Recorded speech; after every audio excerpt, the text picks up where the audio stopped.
Hello everyone, welcome back to Bayonetta 3. I forgot to rename my video, it's already a shambles, but it's okay. It's okay. We're starting on chapter 2. Let's just get right in. I'm gonna be honest, I really want to continue with Mario & Rabbids, so I might record more of that directly after this. I've been loving that game. If you're watching this and you want to see more content from me, which isn't guide-based, then watch that.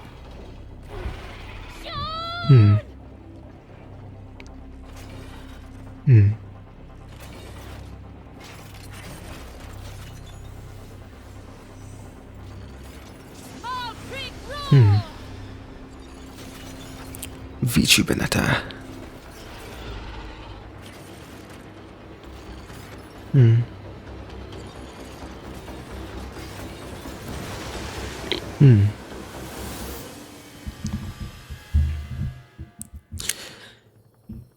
That is another version of Bayonetta that comes from a universe where the world centers around Japan.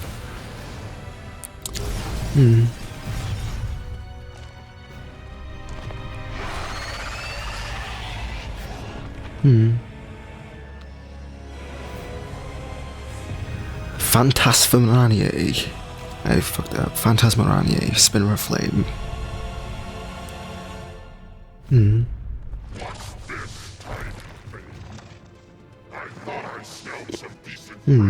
But it's just an ugly witch. Ugly, you say? With all those eyes, I think you'd be a bit more perceptive. Maybe I'll just stop you right now. There's some confusion over this, but I think I have an explanation for what happened there. I think they're trying to see, I think Phantasmorania here is trying to see if Bayonetta would flinch. It seems like the strands of fate you bind. I'll stick.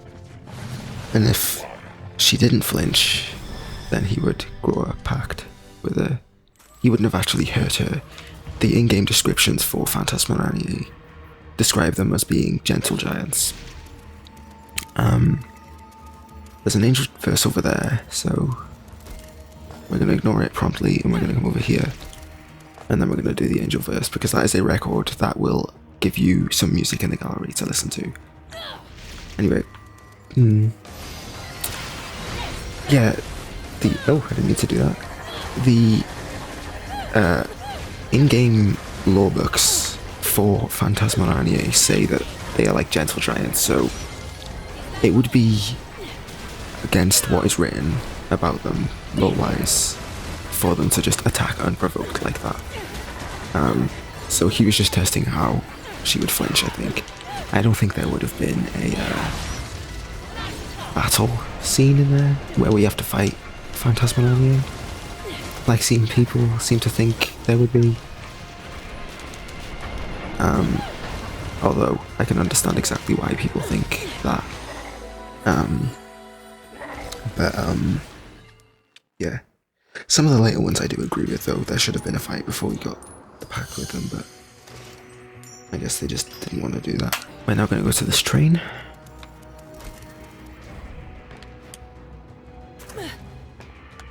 And down there. This is the figure box for Enzo.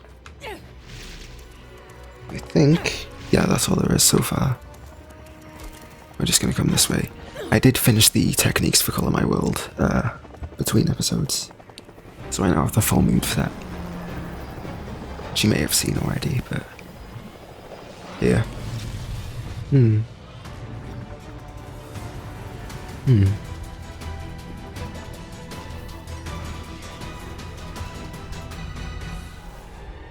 Lacanosus.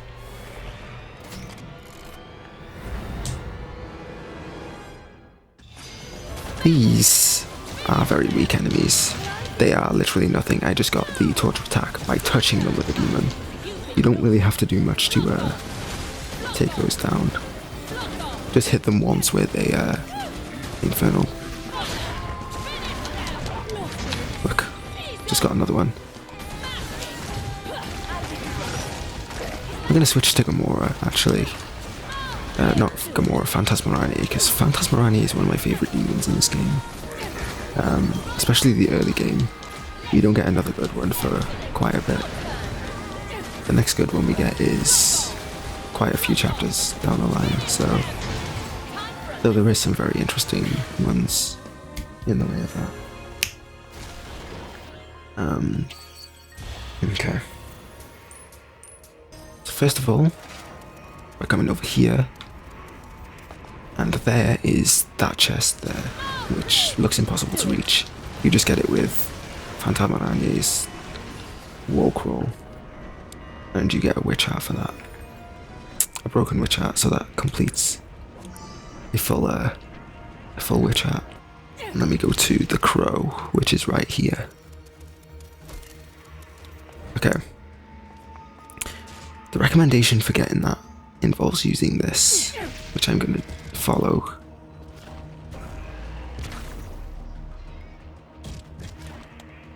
Oh no, I forgot. Yeah, those are Clouds of Erasure, by the way, if you were wondering what that achievement was about in Chapter 1. The prologue, sorry, not Chapter 1. There we go. A lot more complicated than the last one. Involves a bigger combination of moves to get that one. I think it's one of the more difficult crows in the game, that. Because there aren't very many good ways to attack it. We've got this. Don't know if I've written this down actually. I'm not sure if this gives us anything. But still, it's worth getting. The things that I haven't written down are just like chests with lollipops and stuff in it. Stuff that isn't really that important for 100% completion. Though if you want to go and find those, I will have written that one down, by the way. If you want to go and find those in your own time. I am trying to remember where they all are, just off the top of my head, like this one. This one doesn't have anything 100% worthy in it.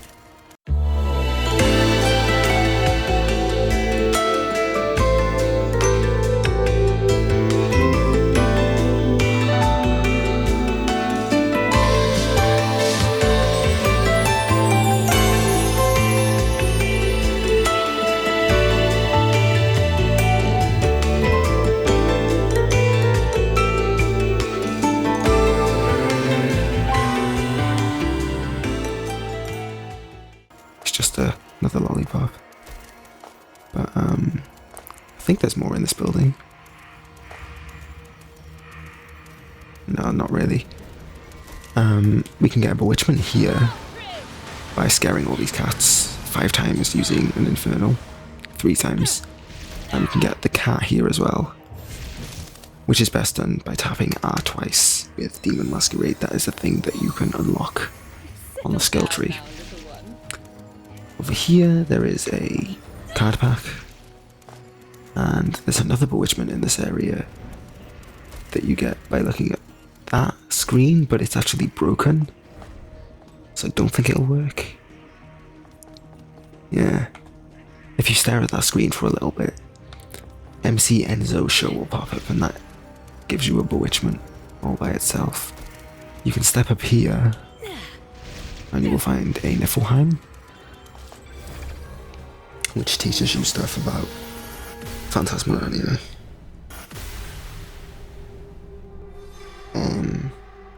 Just checking. Okay. Rampage Forbidden. That basically means that if Phantasmarani takes too much health, he will he will be enraged. If any infernal demon, actually. This is Web and Burn. To Web, you just press the R button, the special button. No.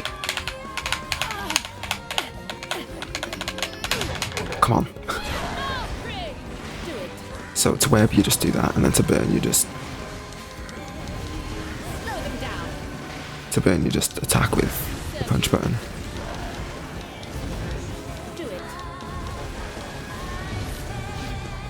Okay, I didn't... Oh, I'm pressing the wrong button, that's why. Slow them down. Do it. Then. Slow them down. There we go. Jesus. I don't know why I'm failing at the easy ones. If I'm failing at the easy ones, I don't know what's going to happen with difficult ones. That's a broken moon pearl, by the way. That's the second one. So we get a full one for that, and we can upgrade our magic gauge, which I'll do before the next verse. I think I got the cat.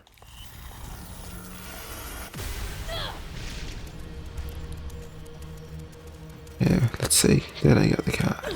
The cat's over here, if I did. Doesn't look like I missed it. We could always... Yeah, okay, if you can't remember if you crafted something, that's not going to happen, but if you really can't remember collecting something, you can just check that. It doesn't really apply to other collectibles, but it does to the Umbran cat and stuff. But that's a bit much. That water tank looks useful. I think I'll Okay. be too close, though. Alright. You can just do that, and that solves the problem. Of the fire, that is. That's the intended way to do it. When I first played, I just jumped right over it, and didn't even realise that I was supposed to do anything, because I wasn't paying attention. Alright, we'll upgrade these. I bought another one from Rodon's shop, by the way. The, Broken Witch hats. And a moon pill, I think. Now that I think of it. I might as well show it off. I didn't get that, but I don't have the, unlock requirements to do that. Don't really think I need anything else, though. No, not for now. Verse 4. Right.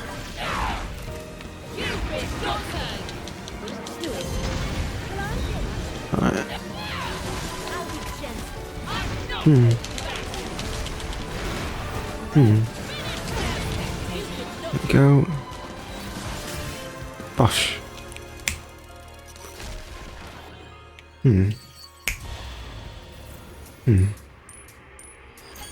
Very simple. Coming over here, this is far as you can away from the main path. There is this. This will give you another Broken Witch hat. Oh, something I haven't been mentioning. Because I forgot to, is that some of these give you an accessory specifically for this, specifically for the challenge, the Niflheim challenge. In this case, we get one, the Bracelet of Time, the Earring of Time, just makes witch time longer. In Bayonetta 2 and 1, the time thingy would basically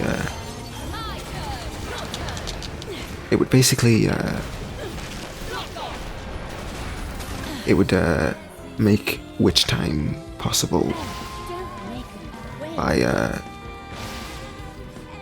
choice, on command. That's the term I was looking for. Okay, that did nothing. Alright, if you taunt, by the way, it makes the enemies enraged. So it basically allows you to speed up the how fast the enemies attack that you enraged.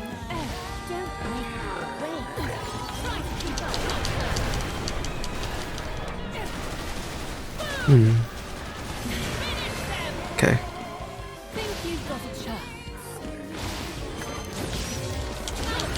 Alright.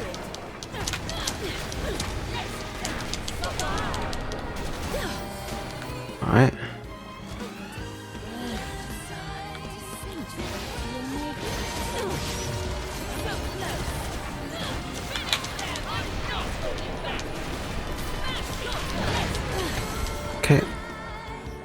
Nearly there.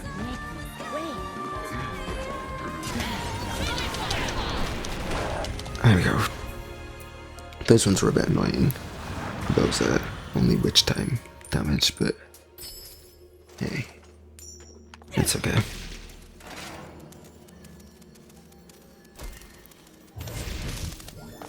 Alright.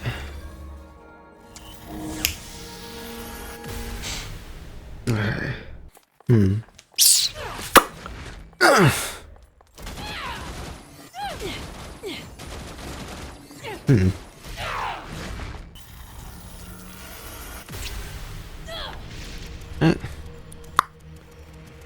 Moving on. We come this way. And here is the gates of hell.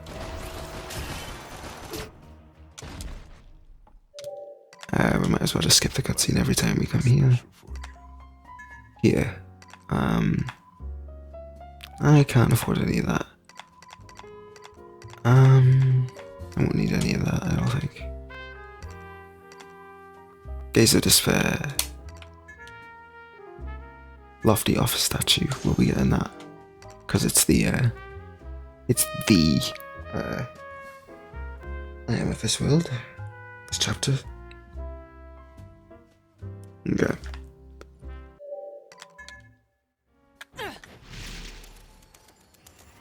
And here we go.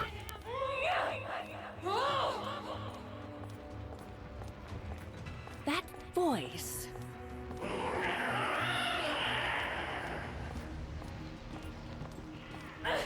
Thanks, treasure. Hmm. Hey, what's that? Come on, treasure. Someone's having fun. At least Kitty's landed on her feet. Alright.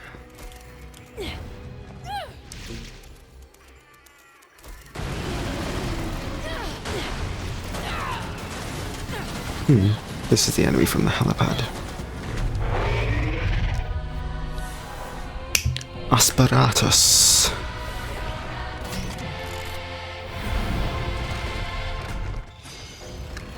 Alright. There's a bewitchment you get for... Slow them down. There's an achievement you get for stopping Asperatus with Phantasmal Anime's webs. It's time to tie you down tight. Like that. I think there's another one with Asperatus, right? Nope. I was wrong. We'll continue using Phantasmal Anime, I think.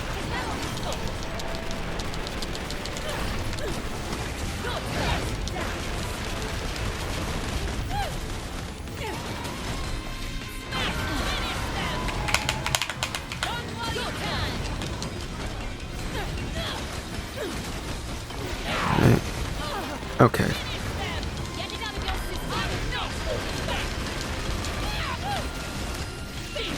You might see me using that a lot.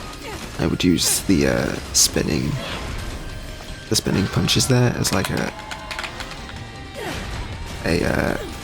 cheesing tactic, and I've kind of gotten a bit used to that now. So if I use it excessively, you know why. It's because I've accidentally made myself used to it, and now it's just what I do.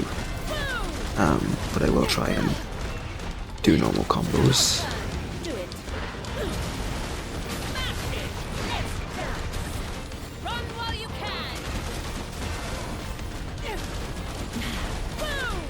Okay. Keep trying to use Phantasmal Anime spinning attack. But I don't have it yet. His spinning attack is like a self-destruct that makes him explode.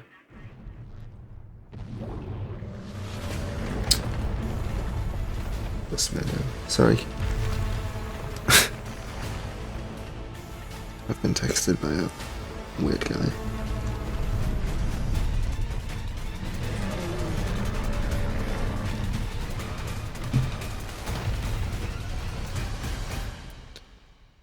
There is a lot going on here. There is a Bewitchment here that I'm probably not going to get, where you beat this spider ride section without falling into any pits or touching clouds of erasure. Let's be honest, like, I'm not doing that. It's so difficult to do that. To get past these, I would use the web, by the way. That's the easiest way to do it. Oh look, I just touched clouds of erasure, I'm pretty sure. There's also a lot of... Okay, look, I fell into a pit, so... I do need to check though, just very quickly.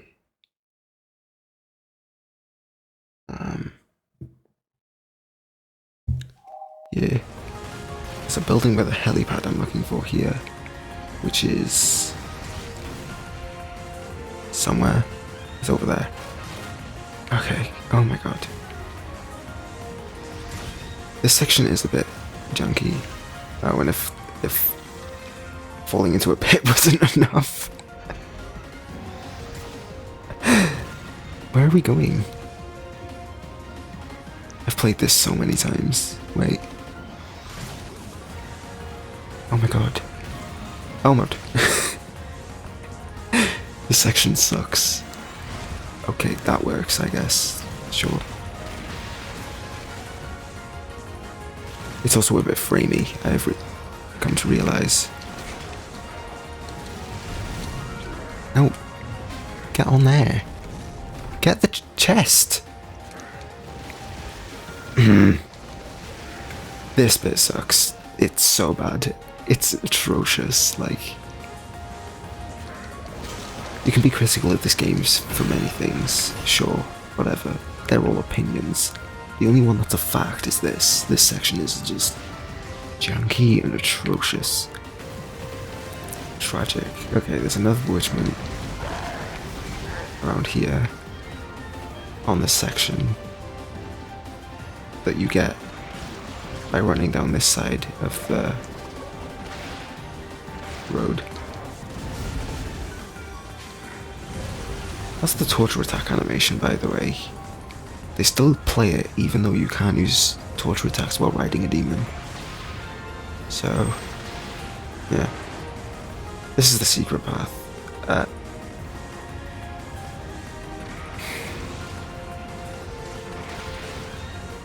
feel like that's not usually there. This section is a miss, honestly.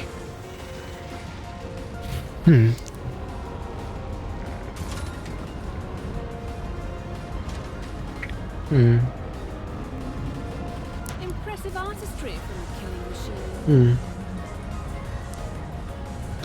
This was definitely just a nod to the graphic design team. The impressive artistry comment.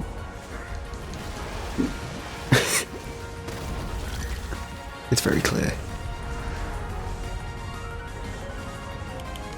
And to be fair, if it wasn't running on the Switch, it would be.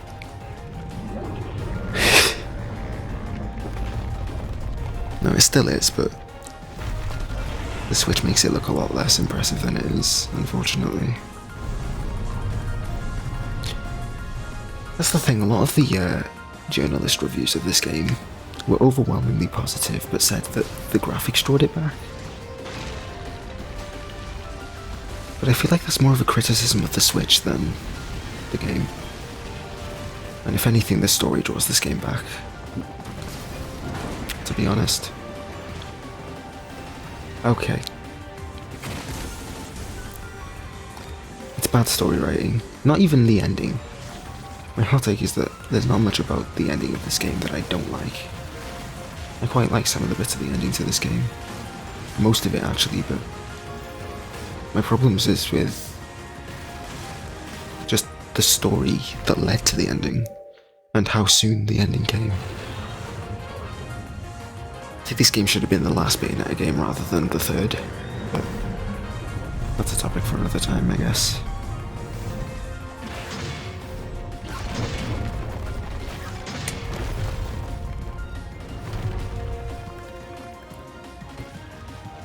Okay. So, stepping down down. We go through this bit. That was hard for me to grasp the first time. That is the figure box for Affinity. We've had the figure box on the other side of the bridge, by the way. Was the figure box for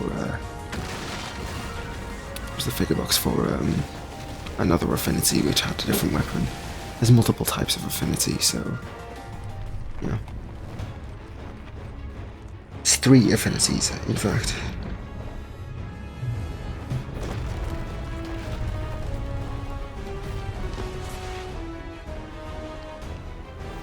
Hmm.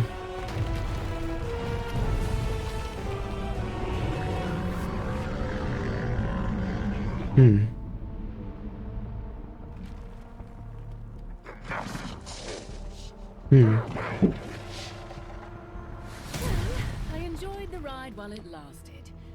Let's do it again. Alright.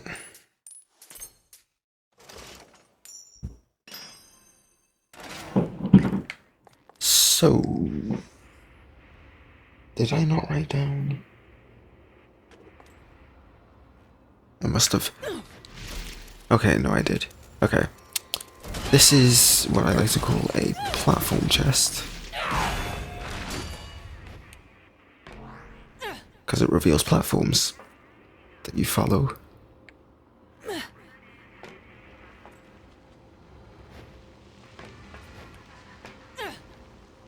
Find a figure box. This one's from a Madama butterfly.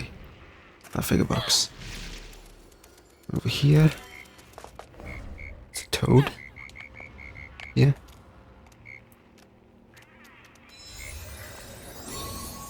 You're an energetic little thing. And over here is the fight.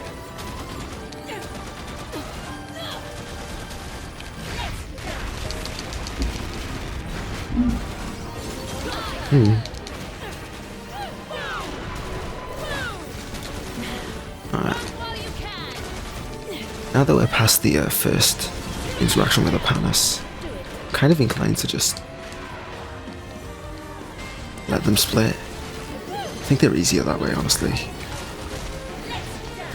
Asperatus, it's just getting rid of them as quickly as you possibly can.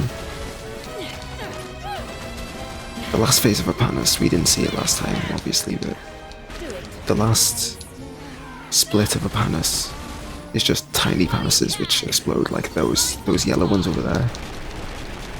Those are basically finished Apanases that will explode when they are hit.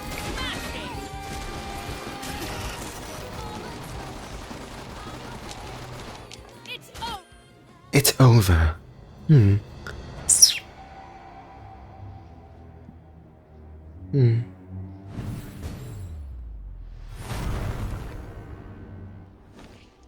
At last, someone with no strings attached. And what's your name, my furry friend?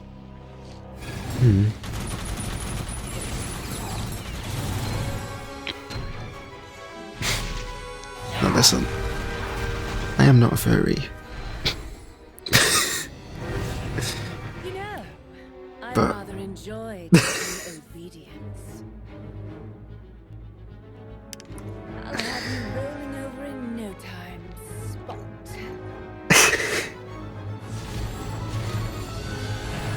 But Strider, that's his name.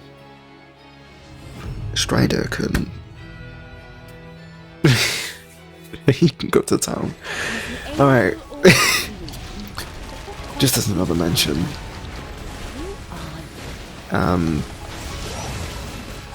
Just as another mention,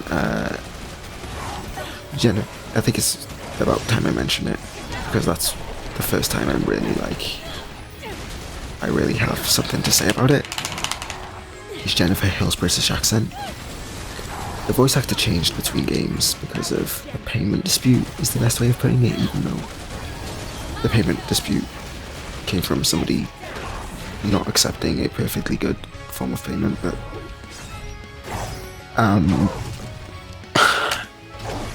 Jennifer Hill's imitation of Helena Taylor's Bayonetta is great in many aspects. I think it gets better later on.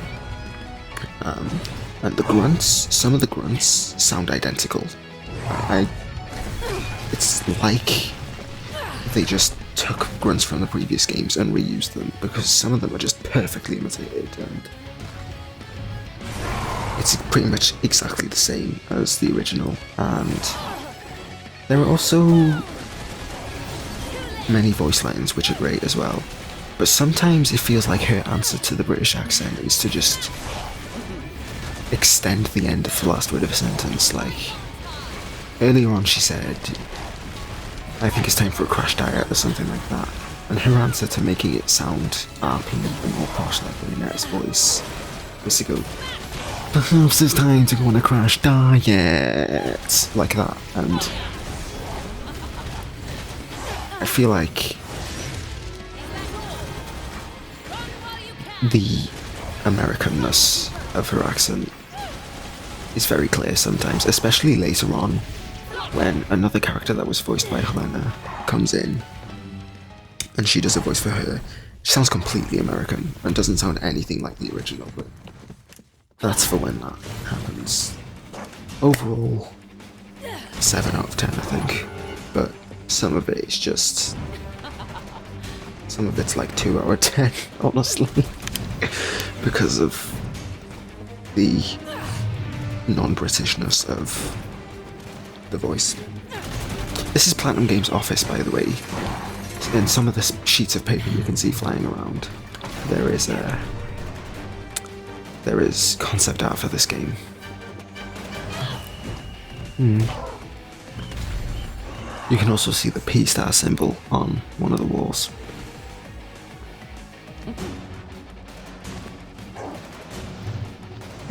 That one there.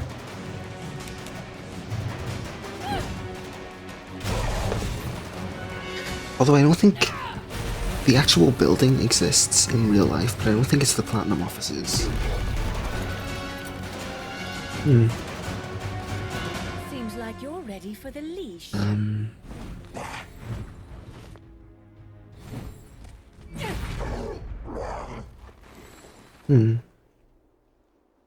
Now, why don't you sit for mummy?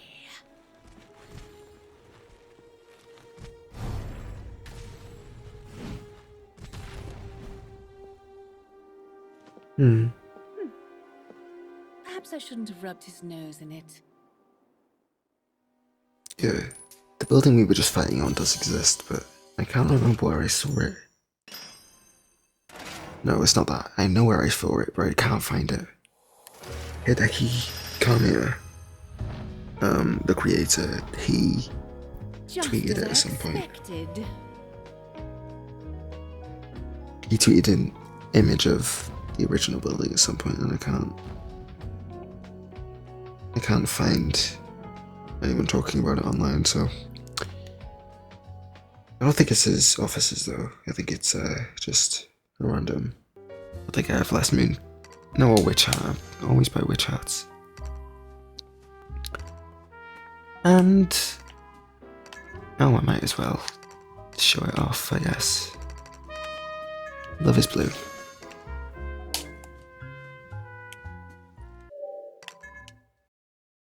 Never hurts to review the basics. Alright, of breaking. so Love is Blue. This one works pretty much identical to how it did in Bayonetta 2. Even the animations for the combos are exactly the same. They work pretty much the same as Color My World, of course, as well, but even the combo patterns are exactly the same. You do get another skill tree for it, and I can probably unlock the whole thing. I have no interest in unlocking the whole G pillar, so there is no demons associated with this weapon, so there is no extra set for any demons on this skill tree, but yeah.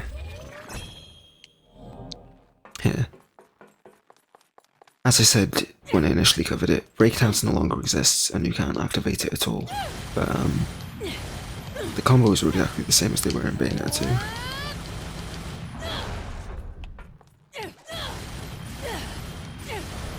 2. But now the Color My World equivalent of this is just back to what it was in Bayonetta 2. You also have I can just look at the list, can't I? Panther Within, Crow Within, Umbran Spear and Machete Ring. So look, you get Panther Within back when you use the earlier guns, and Crow Within. The Crow Within attack as well, of course.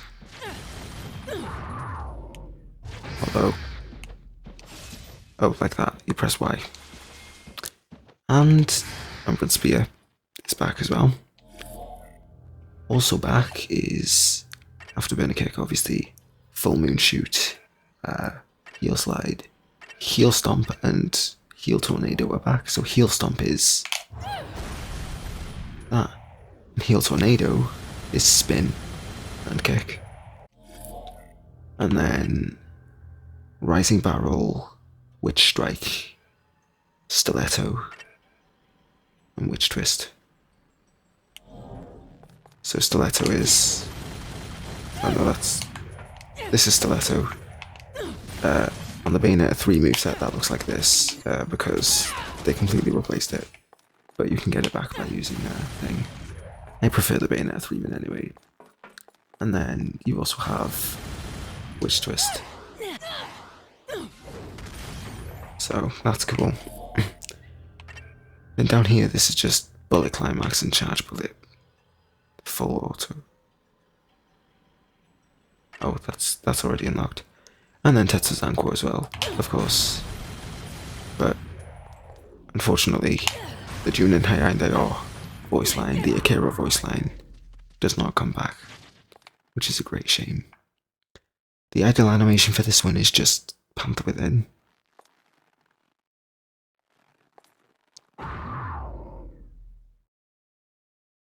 Cool.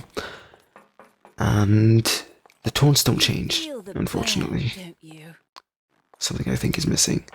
Also, worth mentioning, the hair doesn't come off when she does a Wicked Weave, which is odd. But that's just another weird note, I guess. That's what it's like. It's literally just the Bayonetta 2 moveset, but slightly changed to get rid of one of the most iconic moves in the whole series. Also one of the most useless moves in the series, so it won't exactly be missed in that regard, but it is iconic, so it's a bit weird that it's not here. But thank you guys for watching. I've been Unspecified, and I'll see you guys next time. Ciao, my dudes.